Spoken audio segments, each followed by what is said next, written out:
আমি আসলে কে? এই প্রশ্নটির উত্তর অনেক রকম ভাবেই হতে পারে। যেমন আমি হলাম একজন মানুষ, অথবা আমি একজন কর্মজীবী, বা আমি একজন যুবক। এগুলো হচ্ছে সাধারণ উত্তর। কিন্তু একটা গভীরে যদি যাওয়া হয়, একটু অন্যভাবে যদি জানা হয় যে অ্যাকচুয়ালি আমি কে, আমি কে, আমি এখানে কেন, আমি আমার বাড়িতে বা আমি আমার এলাকায় থাকি কেন, আমি কোথা থেকে এলাম, এর একটা বৈজ্ঞানিক যুক্তি তো আছে অবশ্যই। যে আমি আমার বা আমরা বা আমি আমাদের সৃষ্টি হলো কিভাবে। অনেকে অনেক রকম কথা বলেছে। যেমন ধর্মীয় যারা ধর্মভাবের মধ্যে বা ধর্মগ্রন্থের মধ্যে ধর্মগুরুরা একরকম বলেছে যে তারা বলছে যে ভগবান আমাদেরকে বানিয়েছে। আবার বিজ্ঞান বলেছে যে আমরা হলাম একটা কেমিক্যাল রিঅ্যাক্টর, মানে কোনো রাসায়নিক বিক্রিয়ার ফলে আরএনএ সৃষ্টি হয়, এবং আরএনএ থেকে ডিএনএ, এবং ডিএনএ থেকে আরো জটিলতর সেল বা কোষ বা ক্রিস্টাল তৈরি হয়ে একটা অ্যামিবার মতো কোষের এককোষী প্রাণীর জন্ম হয়, এবং সেই অ্যামিবার থেকেই ধীরে ধীরে বহুকোষী প্রাণী হতে হতে মাছ থেকে শুরু করে জলচর থেকে শুরু করে স্থলচর প্রাণীতে পরিণত হয়ে আজকে আমরা মানুষে পরিণত হয়েছি। একটা উন্নত জীব হিসেবে আমরা নিজেদেরকে দেখতে পাই। তো এবং বিজ্ঞানের এবং গবেষকরা আরো রিসার্চার যারা সায়েন্টিস্ট আছে, যারা এক্সপার্ট আছে, তারা অনেক রিসার্চ করে দেখেছে যে আধ্যাত্মিকতার ব্যাপারে বা মেডিটেশনের ব্যাপারে বা যে কোনো ভাবেই হোক, যেভাবেই হোক, বিজ্ঞানীরা রিসার্চ করে দেখেছে যে আমি হলাম একটা ভ্রম, একটা ইলিউশন, একটা ধাঁধা। আবার অনেকেই বলেছে যে আমি হলাম একটা জাহাজের মতো, যার অ্যাকচুয়ালি আমি বলে কিছু নেই। একটা জাহাজের যেমন একটা পাল থাকে, একটা দাঁড়া থাকে, একটা জাহাজের মাস্তুল থাকে, জাহাজের চিমনি থাকে, সবটা নিয়ে একটা জাহাজ তৈরি হয়। একটা জাহাজের কোনো পার্টস যখন ব্যবহার করতে করতে যেমন বিকল হতে শুরু করে, সেরকমও আমাদের পার্টসগুলি সময়ের সাথে সাথে ব্যবহার করতে করতে বিকল হয়ে যায়।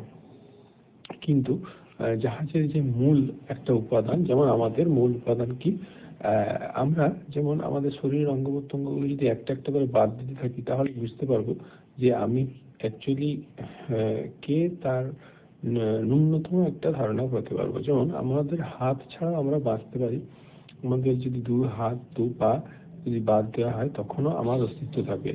এবং শেষ পর্যন্ত বাদ দিতে দিতে আজকাল তো এখন এমন বিজ্ঞানের অবদান হয়েছে যে মেশিনের সাহায্যে হার্টবিট সৃষ্টি করা যায়। অর্থাৎ হার্ট ছাড়া, কিডনি ছাড়া, ফুসফুস, এইগুলো সব নিয়েই যে আমার যে অস্তিত্ব বা আমাদের যে অস্তিত্ব বা একটা মানুষ বা একটা জীবের যে অস্তিত্ব, সেটি পুরো গঠিত হয়েছে। কিন্তু একটা যদি আমাদের এই সমস্ত অঙ্গ প্রত্যঙ্গগুলি ছাড়া আমরা আমাদেরকে অনুভব করতে পারি, ফিল করতে পারি কেবলমাত্র আমাদের যে স্পাইনাল কর্ড ও আমাদের মস্তিষ্ক, ব্রেন, এবং আমাদের চোখ, কান, নাক, এইগুলো, মানে আমাদের মাথা ছাড়া আমরা আমাদের অস্তিত্ব অনুভব করতে পারি না, বা আমরা যে অনুভব করছি তা আমরা বাইরের প্রকৃতির সাথে ইন্টারেক্ট বা কমিউনিকেট বা যোগাযোগ করতে পারি না, বা বাইরের উদ্দীপনায় ছাড়া দিতে পারি না। অ্যাকচুয়ালি তাহলে যদি আমি বলতে দাঁড়াই, হলো সেই মাথার খুলির ভেতরে ঘিলুটি আর সুষুম্না কাণ্ড, অর্থাৎ স্পাইনাল কর্ডটি। তাহলে এই স্পাইনাল কর্ড আর মাথার যে ঘিলু, বা আমাদের মাথার ঘিলুটি পিটুইটারি গ্রন্থি ও হাইপোথ্যালামাস এবং ফ্রন্টাল লোব, পোস্টাল লোব ইত্যাদি দিয়ে পুরো মাথার ঘেলুটি তৈরি হয়েছে এবং এক এক পোর্শনের এক এক রকমের কাজ রয়েছে। এবং এটি আমরা যদি ইন্টারনেট থেকে বা যে কোনো বই থেকে বা আমাদের ক্লাসের যে বিজ্ঞানের বই, জীববিজ্ঞানের বই রয়েছে, এইগুলো থেকেও আমরা জানতে পারি যে এই মস্তিষ্কের গঠনটা কেমন ও সুষুম্নাকাণ্ডের গঠন কেমন এবং সুষুম্নাকাণ্ডের কার্য প্রকৃতি ও কাজের ধরন কেমন, কিভাবে কাজ করছে। তাহলে আমরা যদি এইগুলো থেকে বা বিচার করতে যাই যে এই স্পাইনাল কর্ড ও ঘিলু তো একটা জড় বস্তুর মতো, তাহলে প্রাণ, তাহলে আমি কি তাহলে একটা স্পাইনাল কর্ড আর ঘিলুর সমন্বয়ে শুধু একটা বস্তু, মানে আমি যে নিজেকে বস্তু অনুভব করছি কেবল ওই দুটি উপাদানের জন্য? অ্যাকচুয়ালি তা না। অ্যাকচুয়ালি আমি হলাম একটা, আমার অনুভূতি হলো একটা বিস্তৃতি বা বিস্তৃত বস্তুর উপাদানের সমন্বয়ে গঠিত। মানে কোনো একটা অঙ্গ যদি বাদ চলে যায়, সেই অঙ্গের অনুভূতি আমাদের বাদ চলে যায় এবং সেই অঙ্গ থেকে আসা সমস্ত অনুভব বা সমস্ত ফিলিং বা ইমোশন আমাদের আস্তে আস্তে আস্তে বিয়োগ হতে থাকে শেষ পর্যন্ত। মানে আমরা যতটা ইনভলভ হই অঙ্গ প্রত্যঙ্গ নিয়ে আমাদের প্রকৃতির সাথে, ওভারঅল যে ইনভলভেশন বা আমাদের মানে ওভারঅল যে আমাদের যে কমিউনিকেশন আমরা করি, তো সব কিছুই আমাদের এই অঙ্গ প্রত্যঙ্গগুলো সমষ্টির যে বিস্তৃতি যত বাড়ে তার আমাদের ইমোশন বা আমাদের অনুভূতি বা ফিলিংস বা আমাদের আবেগ, এগুলি ততটাই প্রবল হয়, যতটা প্রখর হয়, যতটা স্ট্রং হয়, ততটাই বিবর্ধিত বা বিস্তারিত হয়। যেমন লেন্সের মধ্যে একটা বড় একটা ছোট ছবিকে বড় করা যায় বা বড় ছবিকে ছোট করা যায়, বা আলোকে বা কোনো ফোকাসকে আরো ব্রাইট করা যায়। ও এইভাবে ঠিক আমাদেরও ইমোশনগুলি এইভাবে অঙ্গ প্রত্যঙ্গের সঙ্গে জড়িত। এইবারে আমরা যে প্রকৃতিকে দেখছি, এই প্রকৃতি অ্যাকচুয়ালি কিভাবে আমরা দেখছি সেটা ডিপেন্ড করছে আমাদের চোখের উপরে। যেমন একটা লেন্স ছাড়া একটা ক্যামেরার যে পর্দা, বা আগেকার দিনে যে আমরা ক্যামেরা দেখেছি বা ডিজিটাল ক্যামেরা যেমনই হোক, ক্যামেরায় বা বর্তমানে যে ডিজিটাল ক্যামেরা ব্যবহার করা হয় তাতেও লেন্স ছাড়া আমরা প্রকৃতিকে বাইরের যে সিন সেগুলো পুরো সাদা দেখি বা এক কালারের দেখি, সেখানে কোনো ডিফারেন্স থাকে না, স্ক্রিন পুরো হোয়াইট থাকে। পুরো স্ক্রিনকে বা ক্যামেরার লেন্সের ক্ষেত্রেও তাই। কিন্তু যেগুলোতে ছবি তোলা হয়, কিন্তু যে ক্যামেরায় লেন্স থেকে সরাসরি ডিজিটাল ক্যামেরার ক্ষেত্রে, কিন্তু অ্যানালগ ক্যামেরার ক্ষেত্রে নয়। অ্যানালগ ক্যামেরাতে তো লেন্সের থেকে আলো আসছে এবং সেখানে পর্দায় রিলের মধ্যে লাইট ফেলে সেখান থেকে ছবি তৈরি হচ্ছে। কিন্তু আমি ডিজিটাল ক্যামেরার কথা বলছি বিশেষ করে, যেগুলোতে জাস্ট একটা লাইট রিসেপ্টর থাকে, যেখানে বলা হয় মেগাপিক্সেল, মানে 2 মেগাপিক্সেল, 3 মেগাপিক্সেল, এখন বর্তমানে 60 মেগাপিক্সেল, 180 মেগাপিক্সেল ইত্যাদি সহ বিভিন্ন রকম মেগাপিক্সেলের ক্যামেরা রয়েছে। তো তাদের মেন কাজ হলো পিক্সেল, যে এই পিক্সেলগুলি তারা রিসিভ করে এই লেন্সের সাহায্যে। তো এই লেন্স থেকে পিক্সেলগুলি একটি একটি করে আমাদের মেমোরিতে, মোবাইলের মেমোরিতে সেভ হয় এবং তারপরে আমরা একটা ডিটেল পিকচার দেখতে পাই। ঠিক আমাদের বাস্তবের জগৎটাও সেরকমই, যে এটা অ্যাকচুয়ালি আমার নিজের মনে হয়, এবং সব গবেষক বা সায়েন্টিস্ট যারা বিশেষজ্ঞ আছে তাদের কথার উপর ভিত্তি করেই আমি বলছি, সেগুলো আমি শুনেছি। আমি তো আর সব কিছু শুনতে যাইনি, এবং বর্তমানে ইন্টারনেটে সব কিছু প্রচারও করা হয় না, যেগুলো ফ্রি রয়েছে সেগুলো বিশেষ করে, এবং অথেন্টিক ভিডিও যতটা পাওয়া গেছে বলে আমার মনে হয়। এবং বিভিন্ন যে এক্সপার্ট যারা সায়েন্টিস্ট, স্বীকৃত কোনো যে প্রতিষ্ঠানগুলি রয়েছে ইন্টারনেটে, তো সেই প্রতিষ্ঠানগুলির যেমন স্বীকৃত প্রতিষ্ঠান বলতে ইন্টারনেটে যেমন হার্ভার্ড ইউনিভার্সিটি ও অক্সফোর্ড ইউনিভার্সিটি যে চ্যানেলগুলি রয়েছে, ও বিভিন্ন যে লেকচারসগুলি রয়েছে তাদের ইউনিভার্সিটির, ও এছাড়াও টেড সহ বিভিন্ন রকমের যে ইউনিভার্সিটির লেকচারগুলি রয়েছে, সেখানে কিছু কিছু সায়েন্টিস্ট আসে, ও ইন্টারনেটেও যে আর্টিকেলগুলি আসে সেখান থেকেও ট্রান্সলেট করে আমরা নিজেদের ভাষাতে দেখতে পারি। এবং আমরা সেখান থেকে যেটুকু আমি জানতে পেরেছি বা আমরা জানতে পারি, বিশেষ করে আমি জানতে পেরেছি যে আমি অ্যাকচুয়ালি এখানে একটা, এবং যে চিন্তা ভাবনাকে কাজে লাগিয়ে যেটা আমি বুঝতে পেরেছি, এবং এটা নিয়ে তো অনেক দ্বিমত অবশ্যই আছে এবং মতবিরোধ তো থাকবেই, এটা স্বাভাবিক, এবং বহুমত অবশ্যই থাকবে এবং আমার মতের বিরোধ অবশ্যই থাকবে। তবুও যেটা আমার মনে হয় যে অ্যাকচুয়ালি আমি হলাম, যেটা আমার মনে হয় সেটা তো আমি বলবোই, এবং সেটা আমার শখ বা আমার ইচ্ছা। আমি বলতে পারি, না বলতে পারি, আমার কর্তব্য নয়, আমার ইচ্ছার উপর নির্ভর করছে আমি বলবো কি বলবো না। আমি বলছি আমার নিজের স্বার্থে, আমি ভবিষ্যতে যাতে দেখতে পারি, আমার নিজের কথা বুঝতে পারি, এবং কথা কেমনভাবে বলছি আমি, আমার কথা বলার ধরন কেমন, আমার কমিউনিকেশন স্কিল কেমন, এবং আমার কথার প্যাটার্ন কেমন বোঝার জন্য আমি ভিডিওটি বানাচ্ছি। এবং কারোর ব্যক্তিগত স্বার্থে আঘাত করার জন্য বা কারোর আত্মসম্মানে বা কারোর যদি কোনো রিসার্চ থাকে তার ব্যক্তিগত রিসার্চের আমি সে ব্যাপারে যাচ্ছি না। আমি কেবলমাত্র আমি নিজের মত প্রকাশ করছি, আমি নিজেকে দেখবার জন্য।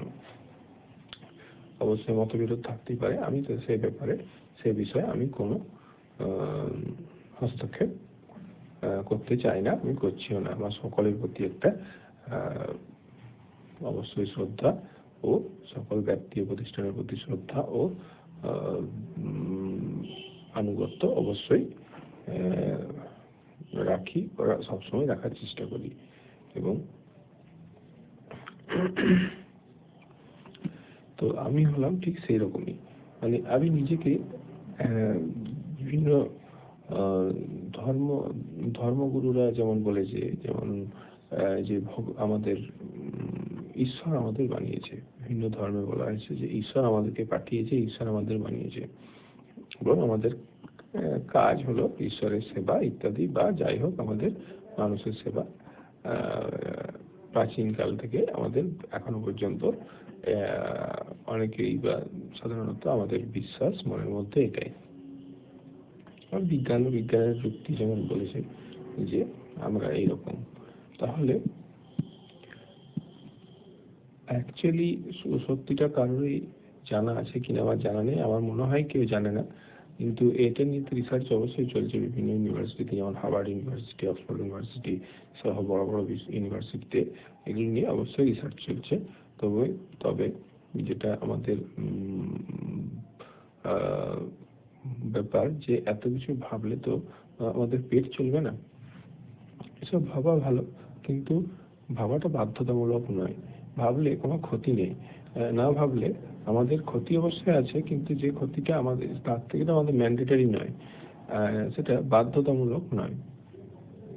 আমরা ভাবতে পারি খালি সময় যদি তখন পেট ভর্তি থাকবে, কিন্তু পেট খালি থাকলে অবশ্যই আমাদের চেষ্টা করা উচিত পেটের খাবারের জোগাড় করা, আমাদের টাকা পয়সার উপার্জনের চিন্তা করা, ও আমাদের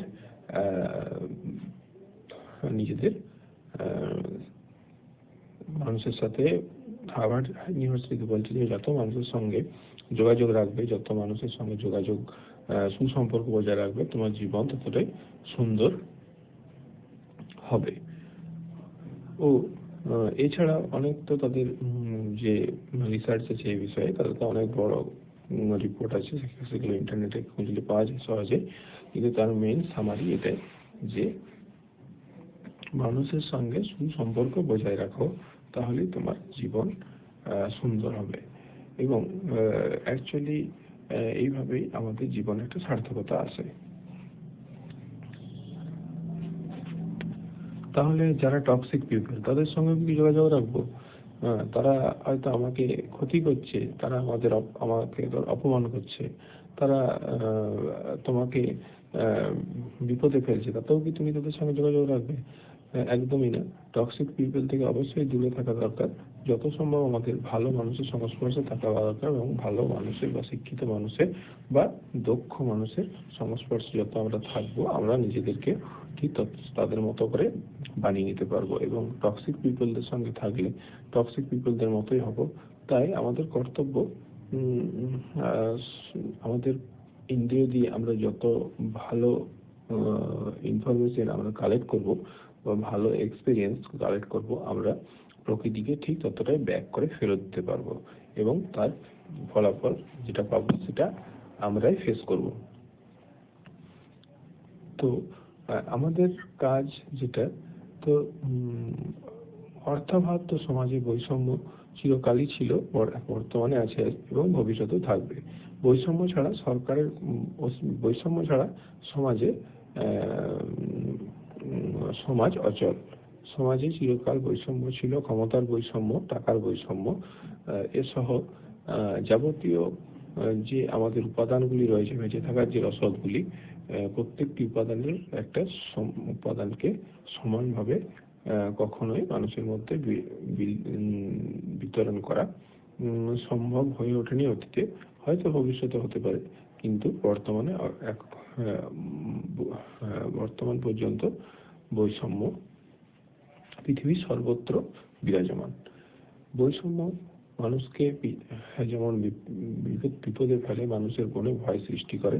তাই বৈষম্য থেকে বাঁচতে গেলে অবশ্যই নিজের উপার্জনের চিন্তা করতে হবে। নিজের উপার্জন ছাড়া এই ধর্ম চিন্তা বা আধ্যাত্মিকতার চিন্তা, এগুলি অর্থহীন। এবং এগুলি তখনই আসে যখন এই টাকার অভাব আমাদের পূরণ হয়, এবং আমাদের একটা সুশৃঙ্খল সমাজ জীবন তৈরি হয়, ও একটা সুচক্র, মানে আমাদের জীবন চক্র রয়েছে, সেরকমই একটা যে চক্র, মানে পুরো একটা শৃঙ্খলকে সম্পূর্ণ যদি একটা সুষম, যেমন খাদ্য হয় সেরকম সুচক্রের মধ্যে যদি আমরা থাকি, ভালো চক্রের মধ্যে থাকি, ভালো মানুষের চক্রে অথবা ভালো কাজের চক্রে, যাকে আমরা চক্করে বলি বাংলা কথায়, তো চক্রে, চলিত বাংলায় যাকে আমরা চক্করে বলি, যে ভালো চক্করে খারাপ লোকের চক্করে পড়ে যে, বা এইসব মধুচক্র বা হানি ট্র্যাপ, এই যে চক্র টাইপের যেগুলো, ভালো চক্রে থাকলে আমাদের ভালো অবশ্যই হবে। এবং আমরা ভালো চক্রে থাকতে যদি না পারি, তখন আমাদের তো অবশ্যই ভালো পরিণতি আসবে না।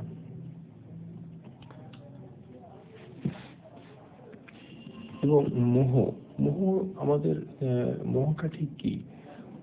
মোহ হলো এমন একটা জিনিস যেটা আমরা, এমন একটা অনুভূতি মনের মধ্যে, যেখানে আমাদের কনসাস ব্রেন বা কনসাস মাইন্ড কোনো ডিসিশন নিতে পারে না। আমাদের ডিসিশন হয় সাবকনসাস মাইন্ড থেকে বা অবচেতন মন থেকে। আমরা বুঝতে পারলেও, আমরা বুঝতে সেখানে সেটা অন্যায় বুঝতে পারলেও, সেখানে আমরা করতে বাধ্য হই কোনো কারণে, অথবা কোনো পরিস্থিতির ফাঁদে পড়ে সেখানে আমরা এক ধরনের চিন্তা ভাবনা যেখানে আমরা হারিয়ে ফেলি। এবং মোহের বশে ভালো টেম্পোরারি একটা বর্তমান পরিস্থিতির ভালো লাগার অনুভূতির লোভে অথবা ভালো আবেগের লোভে, একটা ভালো অনুভূতির লোভে যেটা আমরা করি, যেমন যেমন শারীরিক যৌন যৌন সংস্পর্শ, যৌন সঙ্গম ও মদ, কোকেন ব্যবহার